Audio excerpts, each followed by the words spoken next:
I wasn't planning on making this video, but I always like commenting on this kind of thing. And GTA 6 obviously is the big game in the news right now. And I thought the trailer looked great. It was a lot of apparently, it turns out it was a lot of parallels to actual events and crazy things that happen in Florida, which is pretty funny. You see, people have been making these comparison videos showing actual women on car roofs twerking at high speed twerking. That is definitely a Florida sounding thing. Actual alligators going into banks and so on and so forth. But we shall turn to Twitter. Elon Musk, who has taken Twitter and turned it into X. Elon Musk replying to a tweet. There's a tweet by somebody named Dan. List of games I have not played, and it's GTA 1 through GTA 6. Musk responds, tried, but didn't like doing crime. GTA 5 required shooting police officers in the opening scene. Just couldn't do it. Oh, Elon. You just couldn't shoot the boys in blue, huh? You just couldn't do the crime. It's very reminiscent of all of the anti-cop stuff we saw in video games during and even before Black Lives Matter. Even before Black Lives Matter, people were writing op-eds about, like Overwatch.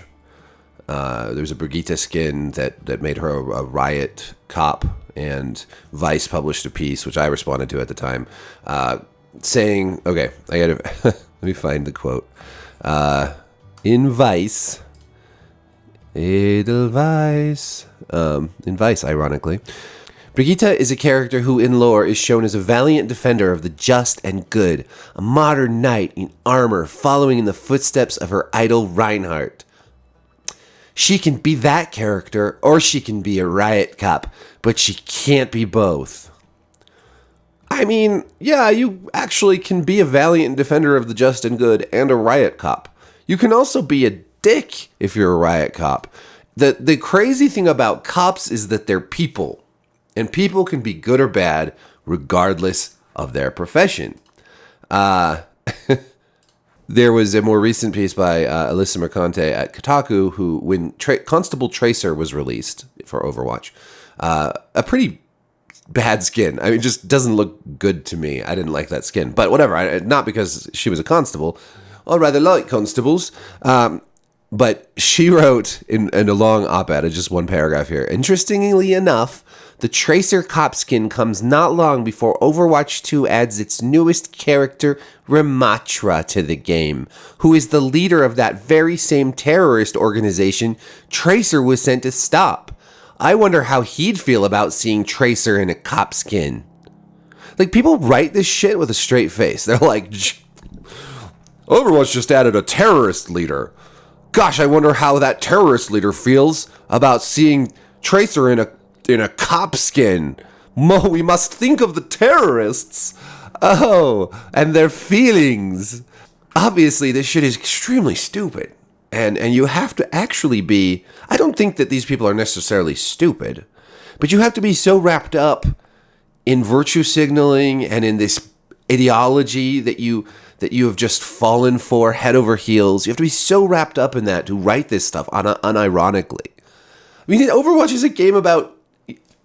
I mean, it's really a game about just shooting the shit out of each other, but its backstory is that Overwatch was a police force, and there was then, they were in conflict with the terrorists and then the robots and all that. And I don't know, I like Overwatch. I don't care about its story very much, though, I'm not going to lie. But it's like, these are cops in the game, and really, a terrorist isn't going to feel much differently seeing her in a constable uniform, except for maybe he'd be like, oh, that's kind of cute. Now I would kill you. But really what it all comes down to is that these are video games. And the weird thing is that Elon Musk over here, and then there's Ian Miles Chong shortly down the thread, just like, oh, Daddy Musk, look at me, pay attention to me. I also don't like shooting cops in games. But, oh, kiss that ass a little bit more.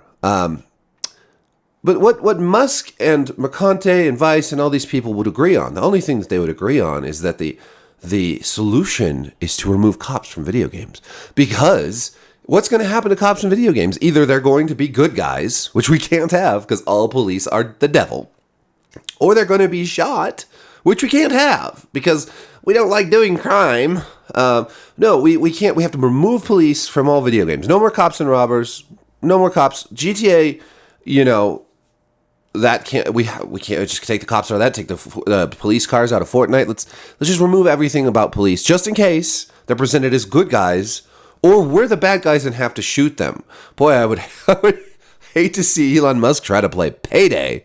Oh my goodness. You have to shoot cops the whole time in that one. Oh no. To me, it's all virtue signaling. Elon is virtue signaling to people who, have bumper stickers on their cars that say Blue Lives Matter. And all these game journalists are pandering to people who have bumper stickers on their car that say Black Lives Matter.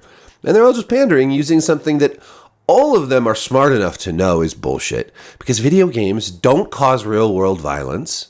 Shooting a cop in a video game doesn't make you go shoot one in real life. And people who play video games aren't fucking stupid. I mean, some of them are. But most of us are smart enough to know the difference between fiction and reality. The same way as if I were to watch a cop movie like LA Confidential or Training Day or a show like Brooklyn Nine-Nine or NYPD Blue or whatever. There's tons of fiction about police out there, right? And sometimes the cops are good. Sometimes the cops are bad. Or like with LA Confidential, we got good cops and bad cops. Same thing with Training Day, good cops, bad cops.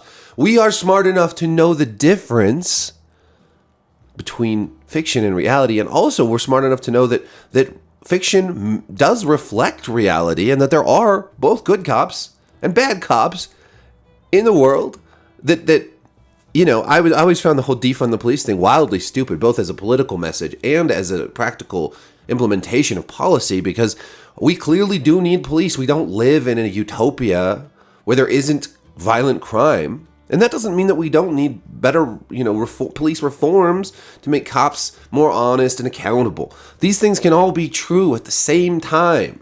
And if you don't like doing crime, I suggest you don't do crime in real life. But just because you play Grand Theft Auto or Payday or any of these crime-related games doesn't mean you're doing crime. I defended Elon Musk's Elden Ring build from critiques because I thought it was very silly to build shame someone just because you think that their build is stupid. Because really, Elden Ring, Dark Souls, all these things, these games encourage experimentation and not just min-maxing your character and not just playing like the most op character you can, but just playing for fun and having fun with it. But I can't defend this silly virtue signaling tweet about not doing crime. I mean, cool for you, Elon. Maybe you're just such a literal person that you can't distinguish from what's real and what's not real. But I mean, like here's what I'll say: like the dragons and the monsters in Elden Ring are no more real or less real than the pixels that comprise the police in GTA. So less pearl clutching, less virtue signaling. Maybe if this is your whole life, bizarre and silly virtue signaling tweets and op-eds and whatever else all these people are doing, maybe it's best just to log off, get offline, and never, ever come back. But we know that'll never happen. Thanks for watching. Like, subscribe. Let me know what you think about all of this controversy. I know it's silly and meaningless, and I still like to make videos about this kind of thing because it amuses me, and I like to be amused. Hit the notification bell. Thank you for watching. Peace.